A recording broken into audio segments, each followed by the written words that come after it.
Hello, welcome back to Pray Like a Girl. It's Cameron. It feels like it's been a really long time since I filmed a Pray Like a Girl video because it has been. But guess what? While I was gone, I did a thing.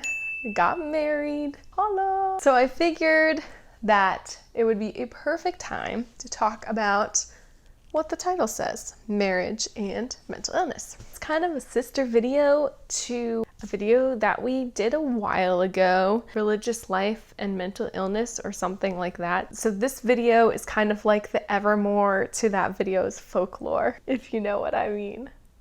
So in that other video, I talked about my experience discerning with a religious order while suffering from panic attacks and anxiety. Obviously, I did not become a nun, but I thought that it would be helpful to talk about whether or not you should discern marriage if you have a mental illness. And I feel like this is something that isn't super talked about in the Catholic Church, especially not with religious life, but also in regards to marriage. I think because vocations to married life are more common than vocations to religious life. And so it's just kind of assumed, oh, some people with anxiety and depression, like these things don't stop people from getting married. And obviously they don't. And obviously they shouldn't. But I think if you have a mental illness, there are still some things you need to take into consideration when discerning if this life is for you or not. So if you watched our other video, you will know that my spiritual director, when discerning, shared with me a line that I really took to heart. And she said, God will never call you to something that makes you anxious. While I do still live by that mantra, I want to amend it just a little bit.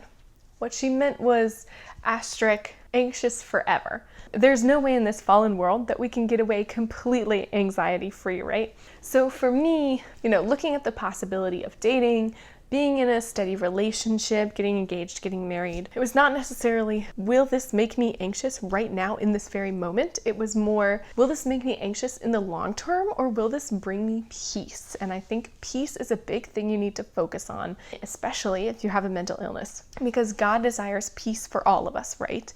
And so even though it is really scary, even for people without a mental illness, to be vulnerable with somebody, to say yes to marry someone after my now husband, then boyfriend, proposed, I remember going to the bathroom and looking at myself in the mirror and going, like I was freaking out.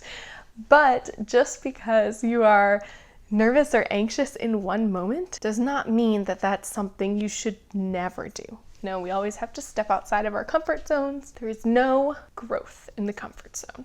One thing that I think is a struggle for people with mental illness, and maybe for everyone too, I honestly don't know, but something that I worried about a lot pre-relationship and in a relationship, and still sometimes as a married person. I don't understand how this other person loves me. Like, how could I be lovable?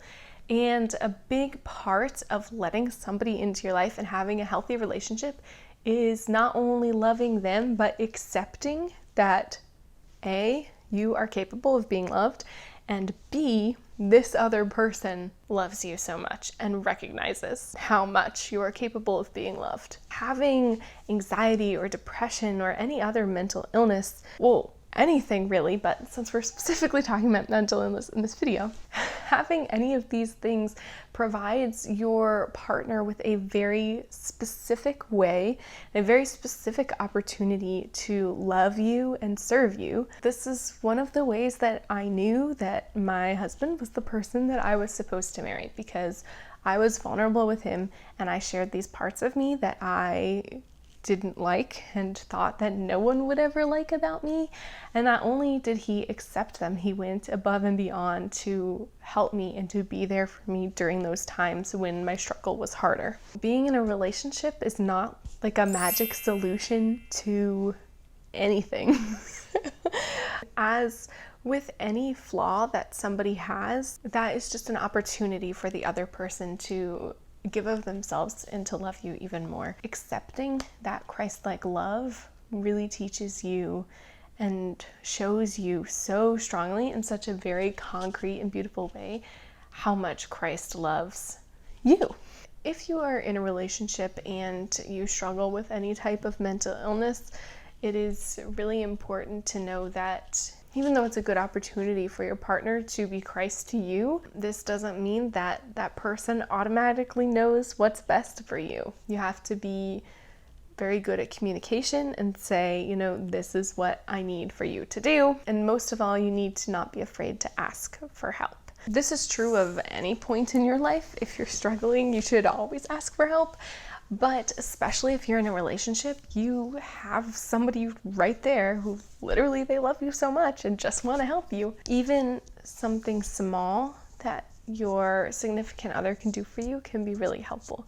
For example, sometimes if I'm panicking, I just want to hold John's hand, and then even that small action helps ground me and help me remember where I am, help me remember it's okay, you're right here.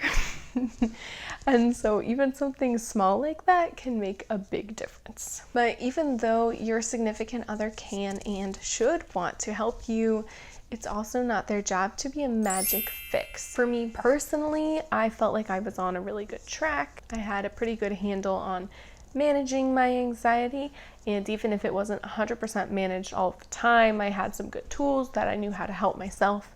And so I thought that it would be a good time to bring somebody else into my life. Obviously, I went and sought this out since I did meet my husband on a dating app, but this isn't to say that if you just meet someone on the street, maybe don't meet people on the street.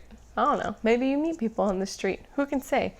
This isn't to say you don't just like meet someone at church and you're like, hey, we should hang out, that you should not date them just because you have a mental illness. But you should take a hard look at how well it's managed.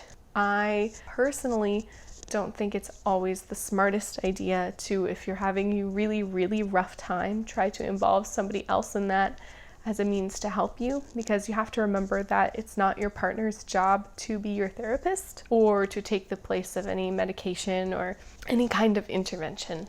They're there to help you, but they're not going to be a magic fix, because guess what? No human being can complete you. Only Christ can do that. So friends, in conclusion, can you discern marriage with a mental illness? Can you date someone with mental illness? Can you get engaged to and marry someone while you have a mental illness? Yes, obviously you can. And there are some really, really beautiful things that can come from it. Even though it is really hard, there's also some great beauty, you know? Christ always gives us beauty from suffering. Thanks for watching, friends. And if you would like to subscribe or like this video, then please go ahead. If you want to dislike this video, don't, because Jesus is watching you. Also, it's Christmas time, so you have to spread goodwill. We will see you next Friday here at Pray Like a Girl. Peace out.